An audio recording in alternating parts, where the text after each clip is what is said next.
I'm gonna tell you why I'm kind of a fan of the new I Know What You Did Last Summer. I recently saw it today. I've been trying to watch it for a long time on this movie app, but the app didn't have it. And I've been trying to watch the movie for a whole month, but it was released today on the app. So I said, screw it, let's watch it. Let's see what the hype is about. Because the two most talked about movies right now in 2025 that people don't like is literally the Ice Cube War of the Worlds and I Know What You Did Last Summer. These are the two lowest rating movies so far this year that people are talking about that has a lot of hate. So I said, you know what? Let me watch I Know What You Did Last Summer, and I was excited. Now let me tell you something. This is a spoiler review, so if you haven't seen it, I would suggest you not listening to this on my Spotify channel or listen to this on my YouTube channel if you're viewing this on my YouTube page. All right, so peep this. This was one of the first horror movies I've ever seen where the killer wasn't, well, let's say this. The first killer wasn't predictable. Now, I didn't know the girl was the killer at all. She didn't give the vibes. I really thought it was Judah that was going to be the killer. Or I thought it was going to be the rich dad. There was a lot of people I've had that was going to be suspects with primary motives. But the killer in the movie was revealed to be damn it, what's the girl name? Let me Google it because I don't know the girl name. I'm actually legit Googling it right now because I don't feel like doing it. She wasn't a memorable killer to me. Let's see. Stevie. So Stevie was revealed to be the killer, and Ray Brunson was revealed to be the killer. But honestly, you know what? Like, a lot of these characters in the movie was annoying. Now, Teddy was one of my favorite characters because Teddy is going to be a new horror heartthrob, new horror guy, a new actor that a lot of people are going to like because he's going to play in that Jordan Peele movie, Him. So I like the character Tyreek Withers. Like, he was pretty good in the movie. But I also like that all these characters was like older characters and wasn't like high school age characters. And I like that in horror movies where it can be people, characters that's not relatable, but don't have to pretend to be a certain age. That's why I like the original Sleepaway Camp, simply because everybody in the original Sleepaway Camp was literally teenagers and kids. It wasn't no 35 or 40-year-old men playing 14 or 15-year-olds. It was actual teenagers playing actual teenagers. And then in I Know What You Did Last Summer, it was a bunch of college age people or college graduates playing college graduate people's, not, posing themselves as high schoolers. But anyways, it's neither here nor there. Now, I did not predict Stevie being the killer at all. I did not predict Stevie being the killer. Maybe I'm stupid, but I just didn't. I kind of predicted Ava to be one of the killers, or Tyler to be one of the killers, the podcast chick to be the killer. I did not predict Danica Dumbass to be the killer at all. My motive when I came into this movie was I really wanted Helen Shivers to be the killer. I wanted her to be the killer because we didn't see her death on the screen. We didn't see her death on the screen. And I feel like that dream sequence we saw, I feel like she's going to be the killer in the next movie, especially with that end credit scene we got. But maybe I'm tripping because I'm going to tell you why. I was excited to see I Know What You Did Last Summer simply because I feel like a legacy character was going to be the killer, similar to the original Scream. Not a legacy character, but a person from the original movie was going to be the killer. Like, everybody and their mama thinks Stu's going to be the killer at the next Scream. I still feel like Stu's going to be the next killer in the next Scream because he got electrocuted by a TV. He could possibly survive that. The reason why I say he could possibly survive it is because in horror films, a lot of shit can happen and it's unexplained. And fans always have theories. It kind of remind me of me being part of the LGBT community, and me and several girls or several gays say, hey, that guy's gay or that girl's gay. If everybody is saying that, 9 times out of 10, that person is. So what I'm trying to say is, if several people feel like Stu's alive, Stu's going to be alive. Even if Stu ain't alive, the studio is going to capitalize on that, and that's going to put seats to asses for people to watch the film. So that's what I feel about the new I Know What You Did Last Summer. Many people predicted Helen to be the killer, but she's not the killer. But seeing her in that dream sequence as a badass bitch, oh, I fell in love. So when Ray was revealed to be the killer, I was shocked somewhat, but not really.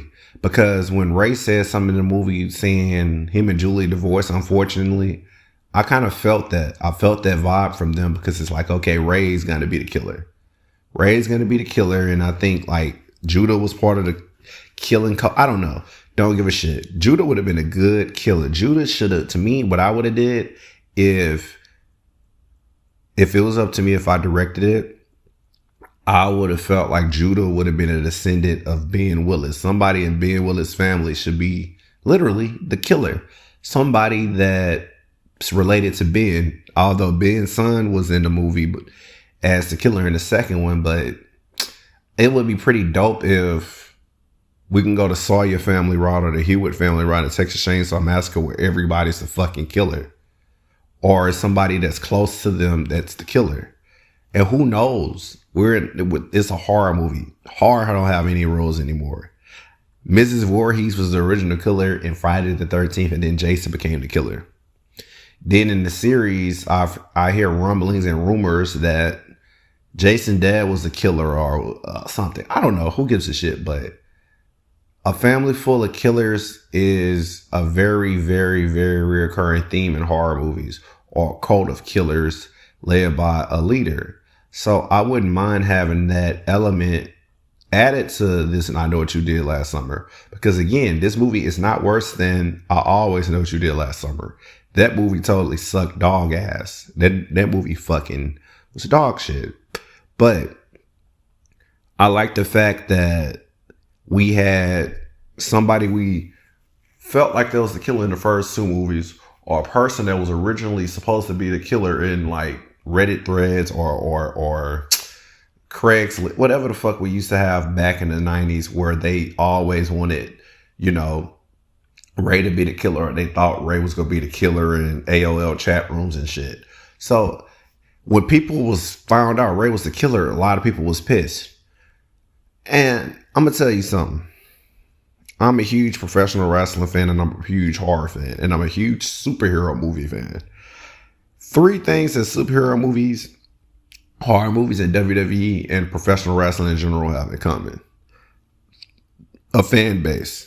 The toxic fan base isn't satisfied with nothing. You can have a perfect horror movie franchise. You can have a perfect wrestling show. You can have a perfect movie franchise with superheroes, supervillains, and superheroines and whatever. But at the end of the day, somebody's going to complain and not be satisfied. So for the new I Know What You Did Last Summer to do something that many horror movies hasn't done, have somebody be the killer and just twist it around, it's good. I like it. Just like Dewey just like people feel like Dewey was going to be the killer in Scream. I honestly felt like in the newer Scream movies, Dewey and Gale was going to be the killers, because they took a lot of abuse in all the movies. And God forbid, I love Sydney and everything. Sydney's my favorite character. But eventually, they getting tired of Sydney shit. And every time you look at the Scream movies, the focus is mainly on Sydney. And it'll be like, wait, we got attacked. We got attacked and we got abused by these killers. Like, why the fuck nobody mentioning us? So if Dewey and Gale was the killers in the movie, I think that would have been a damn good idea for them to be the killers, because they have a motive. They know Sydney more. So when Ray was the killer revealed, I said, okay, Ray knows Julie more. Ray knows about this experience more. I could relate to it and jump on that bandwagon of saying, okay, I feel like Ray Ray is going to be a really good killer because his partner isn't dead, and I don't think Ray's dead. Who knows? Because one thing about killers, the killers are always prepared. Killers always have fake outs. No matter what, you never knew if Ray had a vest or under there. You don't fucking know in the movie, horror movie rules. But let's just say somehow, some way Ray lived. Like both of the killers lived in the movie. So what next? But I feel like in horror movies, you learned this in the original Scream. You learned this in many horror franchises, especially the original Child's Play. Shoot the killer in the head. Shoot him in the head. Don't electrocute him in the head like you did Stu. Don't stab him. Don't do that. Shoot them in the head. And that's what I liked about the Scream franchises. They shot all the killers in the head. That's one horror franchise I know where they follow the same rule. Shoot the fucking killer in the head and watch who you fucking trust. Don't trust everybody. And lo and behold, once the formula is made, once the formula is made, people don't follow it. So people get mad like, how is Ray alive? How is what's her name alive? It's possible they're alive because they didn't get fucking shot in the head. Now, I'm not gonna lie. I don't see how both of the girls survived the movie, but whatever. But once you're shot in the head, you're fucking done for. You're fucking done for. None of the killers was fucking shot in the head at all. But regardless of the situation, I really did enjoy the movie. It did have a lot of annoying characters in it. It also had a couple somewhat likable characters. Like not really, but the sheriff of the rich guy being the sheriff, whatever the fuck he was, telling his police force what to do, and they always followed him and obeyed him like God. Was a bit of an overkill a little bit in the movie, but they listened to him. Or Pastor Judah, and I don't know. This movie had a lot of plot holes, but I don't think it was one of the worst horror movies this year. And I don't think it's one of the worst horror movies out of a franchise horror, a franchise horror collection. Again, every franchise have at least one or two that sucks. I honestly don't think that this movie was dog shit. Now, again, I always Know What You Did Last Summer dog was just complete ass. The I Know What You Did Last Summer series was complete ass. So, talking about franchise-wise, the two most shittiest ones, I give it to the television show and I Always Know What You Did Last Summer. I can give it to that. For sure, I can give it to that. That is the icing on the fucking cake. But at the end of the day, I do like the remake movie. I do like a refreshing take on the movie with characters. Because we live in a new age now where some people from the younger generation know movies. They can watch the original movie on Netflix or Tubi or whatever app this movie's streaming on. You can watch the original too somewhere on the internet, YouTube and everything, and see it. And some people know Brandy. Well, some people. A lot of people know Brandy. Some people know Sarah Michelle Gellar, but many people may know Brandy a little bit more because Moesha was an iconic show. Some people may know Sarah Michelle Gellar. A lot of people should know who Freddie Prinze Jr. is and everything. But other than that, I just feel like the movie was not that bad. And it pisses me off that people shit on films and shit. And they don't know that studios reject scripts. And scripts got to keep getting rewritten and rewritten and rewritten and rewritten and rewritten and rewritten and rewritten. So maybe if we did have a so-called perfect script, the studio probably didn't like it. So eventually we just have to have that movie. But seeing Sarah Michelle Gellar, Freddie Prinze Jr., Jennifer Love Hewitt, and Brandy in the movie was pretty nostalgic for me. Didn't have a refreshing take on the movies. It's not bad. And having the connections of meeting the other people, it wasn't like, I don't think it was forced. It wasn't like forced like how the 2022 or 2021 Texas Chainsaw Massacre remake was forced. How Sally just came back out of nowhere and was forced, and then she was killed. And the killer wasn't paying her no mind because it's like, bitch, this don't have shit to do with you. I'm off you. I've been off you for 40 fucking years. So it wasn't forced like that. It wasn't forced like the Texas Chainsaw Massacre. So having a legacy character come in. Scream, to me, I thought was going to be forced with Sydney returning in 5 and 6, but it really wasn't, because Sydney was like, yo, leave me the fuck alone. Or the girls was like, they didn't want to talk to Sydney. Whatever the case was, it's been a while since I saw it. But make a long story short, none of the parties was interested at all, because I think in the 5th one, they came to Sydney, or Sydney came to them and she wasn't interested. Then in a later movie, Sydney, they wanted to come to her and Sydney wasn't interested. So what I'm trying to say is, naturally, I liked in Scream 5 and Scream 6 that Sydney and the Carpenter sisters wasn't like forced. Like when Dewey died, which to me pissed me the fuck off. But when Dewey died, the Carpenter sisters was kind of like, sorry for your loss, but they wasn't like devastated. Like they knew Dewey. They was like, sorry for your loss. Then when once one of their people died, Sydney was like, sorry for your loss too. So it's kind of like, it's not forced. Like, oh my God, you killed Dewey, bitch. I'm going to kill you back. Like, no.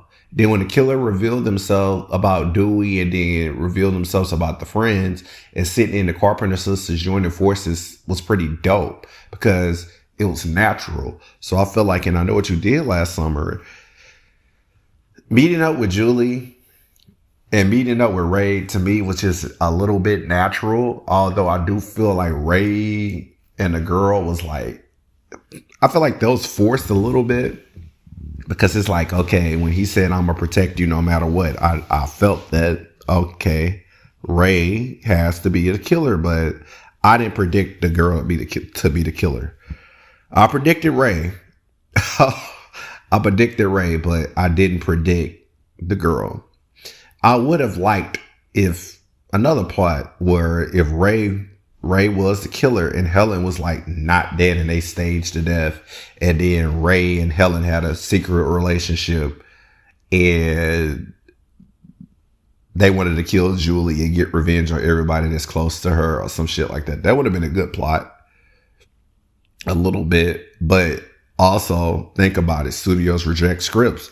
If I was in the studio, I'd be like, so what does that have to do with this new set of people? So somebody close to the girl dying, Ray close to the girl, whoop de fucking do. Let's team up and be killers. Pretty good plot. Somewhat of a good plot to me, because it's horror movies. Horror movies don't have no fucking rules. But hey guys, make sure you like, share, and subscribe.